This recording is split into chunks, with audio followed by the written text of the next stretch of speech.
اور بچہ کو بھی مروانے کا حکم دے دیا۔ سردار کی بیگم نے بچوں کو مراد فتیانہ کے گاؤں روانہ کر دیا اور ساتھ پیغام بھجوایا کہ تیرا بھائی مارا گیا ہے۔ مراد فتیانہ نے بچوں کے سر پر ہاتھ رکھا اور گھوڑے کو ایڑ لگائی۔ جاتے جاتے اپنے بیگم کو کہا کہ لوٹ آیا تو انہیں خود پالوں گا، نہ آ سکا تو جہاں 4 کا چوگا اکٹھا کرو گی وہاں ان 2 کا بھی کر لیں۔ ادھر فتح کی نشانی کے طور پر انگریز افسروں نے پہلے جامرے کو آگ دکھائی، پھر وٹوں کے کئی گاؤں نظر آتش کیے اور آخرکار پنڈی شیخ موسیٰ تک پہنچ گئے۔ دریا پار کرنے کی نوبت آئی تو دور سے جاٹوں کے ہلارے سنائی دیے۔ برکلے نے خیال کیا کہ احمد خان کے بعد اسے کون روکنے والا ہے، لہذا اس نے گھوڑا دریا میں ڈال دیا۔ تھوڑا آگے چل کر گھوڑا ذرا ٹھٹکا اور پھر الف ہو گیا۔ پانیوں سے فتیانے کے مراد نے اٹھ کر برکلے کو پہلا نیزہ مارا، پے در پہ وار ہوئے تو صاحب گھوڑے سمیت دریا برد ہو گیا اور انگریز سپاہ تتر بتر ہونا شروع ہو گئے۔ تاریخ بتاتی ہے کہ احمد خان کھرل کے بعد ملتان تک انگریزوں کے سامنے کوئی بھی کھڑا نہ ہوا۔ کچھ عرصے بعد برکلے کا بھائی بڑا انگریز افسر ہو کر گوگیرا آیا تو احمد خان کے بیٹے کو طلب کیا۔ پیش ہونے پر برکلے کے بھائی نے محمد خان سے باپ کا خون بخشنے کو کہا۔ محمد خان نے جواب دیا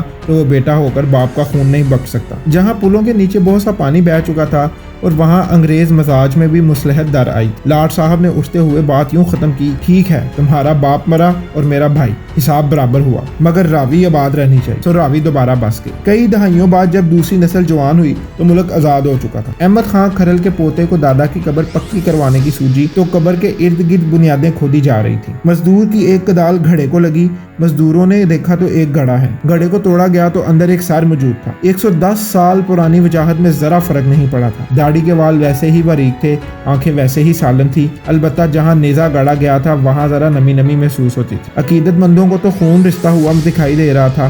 رائے احمد خان کے پوتے نواب احمد علی خان نے جنازہ پڑھایا، سر تو جسم کے ساتھ دفن ہو گیا، مگر کہانی ہمیشہ ہمیشہ کے لیے تاریخ کے لب و لہجے میں محفوظ ہو گئی۔ انگریزوں نے زمین کے ان بیٹوں کا لہو بہانے کا معاوضہ بھی زمین کی صورت میں ہی چکایا۔ پنجاب کی بغاوت کی رپورٹیں پڑھی جائیں تو ملتان کے گردیزیوں سے بار کے سیدوں تک تمام نام پٹری کے ساتھ سرسبز زمینوں کے مالکان ہیں۔ مراد فتیانہ کے بھائی نے بہاولپور کے نواب کو خط لکھا کہ مجھے اسلحے اور ہتھیاروں کی مدد میں کچھ مالی امداد درکار ہے۔ نواب صاحب نے مدد تو خیر کیا کرنی تھی، الٹا چٹھی لے کر انگریز سرکار کے پاس چلے گئے۔ یہ چٹھی آج بھی پنجاب کے آرکیالوجی ڈپارٹمنٹ میں پڑی حکمران مزاجوں کا مذاق اڑاتی۔ مزاحمت کے اس عظیم واقعے پر ہزاروں مائع کہے گئے۔ ایک مشہور بول ہے، انہوں اکھی نہیں سمجھ دی جڑا احمد خان دا دکھ وسارے۔ اسی کے ساتھ آج کی ہماری اس ویڈیو کا اختتام ہوتا ہے۔